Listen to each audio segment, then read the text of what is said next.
ಕಾನೂನು ಸುವ್ಯವಸ್ಥೆಗೆ ಸಂಬಂಧಪಟ್ಟಂಗೆ ಸಭಾಧ್ಯಕ್ಷರೇ, ಅಂದ್ರೆ ಈಗ ರಾಜ್ಯಪಾಲ ಒಂದೇ ನಿರ್ಣಯದಲ್ಲಿ ಕಾನೂನು ಸುವ್ಯವಸ್ಥೆಗೆ ಸಂಬಂಧಪಟ್ಟ ಮಾತಾಡೋದು ಶಾಸಕರ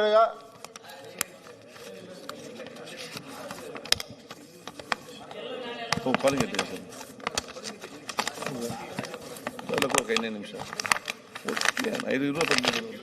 ಈಗ ಸ್ವಲ್ಪ ಕೇಳಿಸ್ಕೊಂಡ್ರೆ ಆಯ್ತು. ಇದು ನೋಡಿ, ಕಾನೂನು ಸುವ್ಯವಸ್ಥೆಗೆ ಸಂಬಂಧಪಟ್ಟಂಗೆ ರಾಜ್ಯಪಾಲರ ಭಾಷಣದ ಮೇಲೆ ಮಾತಾಡ್ತೀನಿ.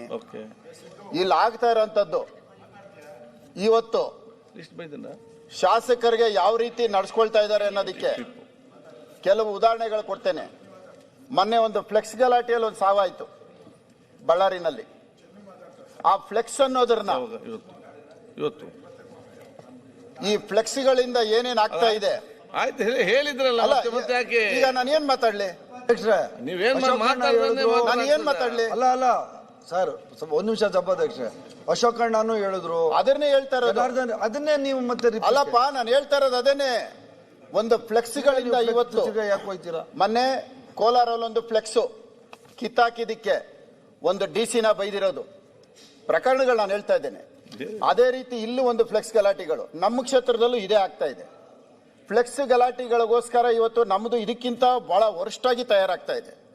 ನಾನೊಬ್ಬ ಶಾಸಕ, ನಾನು ರಸ್ತೆನಲ್ಲಿ ಓಡಾಡ್ತಾ ಇದ್ರೆ ಮೊಟ್ಟೆ ಹೊಡೆಯೋದು, ಶರ್ಟ್ ಹರಿಯೋದು, ಮಸಿ ಬಳಿಯೋದು, ಒಂದು ಎರಡಲ್ಲ, ಇದೆಲ್ಲ ಆಗ್ತಾ ಇದೆ. ಆದ್ರೆ ರಕ್ಷಣೆ ಕೊಡ್ಬೇಕಾದ್ರೆ ತಾವು ಕೊಡಬೇಕು. ನಮ್ಮನ್ನು 224 ಜನಕ್ಕೆ ರಕ್ಷಣೆ ಮಾಡೋದು ತಮ್ಮ ಕೆಲಸ. ನಾವು ನಿಮ್ಮ ಹತ್ರ ಹೇಳ್ದೆ ಇನ್ಯಾರ ಹತ್ರ ಹೇಳ್ಬೇಕು?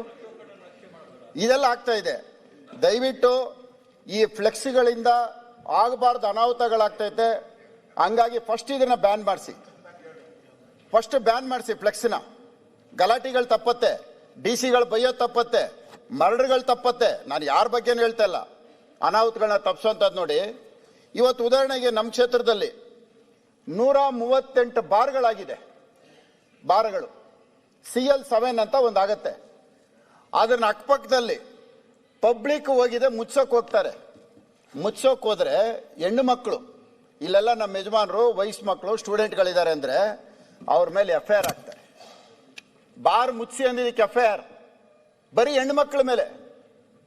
ಎಷ್ಟು ಮಾತ್ರ ಕಾನೂನು? ಬಾರ್ಗಳು ತೆಗೆಯೋದು ತಪ್ಪಿಲ್ಲ, CL7. ಸಭಾಧ್ಯಕ್ಷರನ್ನೊಬ್ಬ ಶಾಸಕನಾಗಿ ಅಧಿಕಾರಿಗಳನ್ನ ಕರೆದು ಬಾರ್ ಅಂಡ್ ರೆಸ್ಟೋರೆಂಟ್ CL7 ಕಾನೂನು ಏನ್ ಹೇಳುತ್ತೆ ಆ ಕಾಪಿ ಕೊಡ್ರಿ ಅಂತ ಕೇಳಿದೆ. ಕಾಪಿ ಕೊಟ್ಟಿಲ್ಲ. ರೈಟಿಂಗ್ ಅಲ್ಲಿ ಕೊಟ್ಟಿಲ್ಲ. ಕೊನೆಗೆ 1380 RT ಅರ್ಜಿಗಳನ್ನ ಹಾಕಿದ್ದೀನಿ. ಒಟ್ಟು 10 ಇಲಾಖೆ ಬರ್ತವೆ ಒಂದು CL7 ಪರ್ಮಿಷನ್ ಕೊಡಕ್ಕೆ. 10 ಇಲಾಖೆಯವರು ಇವತ್ತವರೆಗೂ ನನ್ಗೊಂದು ರಿಪ್ಲೈ ಕೊಟ್ಟಿಲ್ಲ.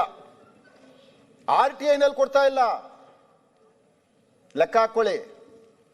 ಅಲ್ಲಿನ ನಿಯರೆಸ್ಟ್ ಪೊಲೀಸ್ನವ್ರು ಕಂಪ್ಲೇಂಟ್ ಮಾಡಿದ್ರು ಯಾರು ಕೇಳೋರಿಲ್ಲ.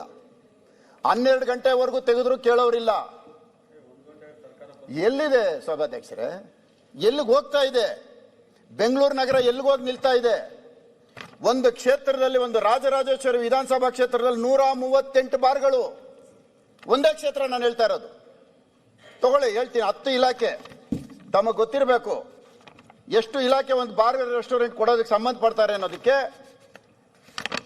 ಅಬಕಾರಿ ಇಲಾಖೆ, ಆರೋಗ್ಯಾಧಿಕಾರಿಗಳ ಇಲಾಖೆ ಟ್ರೇಡ್ ಲೈಸೆನ್ಸು, GBI ವಿಭಾಗದ ಡಿವಿಷನ್ ಅವ್ರು ಕೊಡಬೇಕು, ಟೌನ್ ಪ್ಲಾನಿಂಗ್ ಅವ್ರು ಕೊಡಬೇಕು, ಬೆಸ್ಕಾಂ ಅವ್ರು ಕೊಡಬೇಕು, BWSSB ಅವ್ರು ಕೊಡಬೇಕು, ರೆವಿನ್ಯೂ ಡಿಪಾರ್ಟ್ಮೆಂಟ್ ಕೊಡಬೇಕು, ಫೈರ್ ಡಿಪಾರ್ಟ್ಮೆಂಟ್ ಕೊಡಬೇಕು, ಸಬ್ ರಿಜಿಸ್ಟರ್ ಕೊಡಬೇಕು. ಸಬ್ ರಿಜಿಸ್ಟರ್ ಯಾಕೆ ಗೊತ್ತಾ ಸಭಾಧ್ಯಕ್ಷರೇ? ರೆಸಿಡೆನ್ಷಿಯಲ್ ರೋಡ್ ಇರ್ತದೆ, ರೆಸಿಡೆನ್ಷಿಯಲ್ ಏರಿಯಾ ಇರುತ್ತೆ, ಅಲ್ಲಿ ಕಮರ್ಷಿಯಲ್ CL7 ಕೊಡ್ತಾರೆ. ಲೆಕ್ಕ ಹಾಕೊಳ್ಳಿ. ಸಬ್ ರಿಜಿಸ್ಟರ್ ಡಾಕ್ಯುಮೆಂಟ್ ಅಲ್ಲಿ ರೆಸಿಡೆನ್ಷಿಯಲ್ ಪರ್ಪಸ್ ಇರೋದು, ಪ್ರಾಪರ್ಟಿನೇ ರೆಸಿಡೆನ್ಷಿಯಲ್. ಅಲ್ಲೂ ಹಿಂಗೆ ನಡೀತಾ ಇದೆ.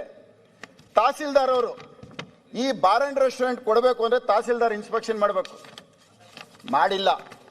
ಮೊನ್ನೆ ತಾವು ಮೀಡಿಯಾದಲ್ಲಿ ನೋಡಿದ್ರಿ, ಒಬ್ಬರು DC ಅವ್ರ ಬಗ್ಗೆ, ಹಗರಣದ ಬಗ್ಗೆ ಏನೋ ಭ್ರಷ್ಟಾಚಾರ ಅದು ಇದು ಅಂತ. ಸಭಾಧ್ಯಕ್ಷರೇ, ಇಷ್ಟು ಇಲಾಖೆಗಳು ಇದಕ್ಕೆ ಶಾಮೀಲು. ಸಿಕ್ಕಿರೋದು ಒಬ್ರು, ಹೇಳಿರೋದು ಒಬ್ರು, ಅನುಭವಿಸಿದ ಒಬ್ರು. ಆದ್ರೆ 10 ಇಲಾಖೆಗಳಿಗೂ ಹಂಚೋಗತ್ತೆ. ಎಲ್ಲಿಗೆ ಹೋಗ್ತಾ ಇದ್ವಿ ನಾವು?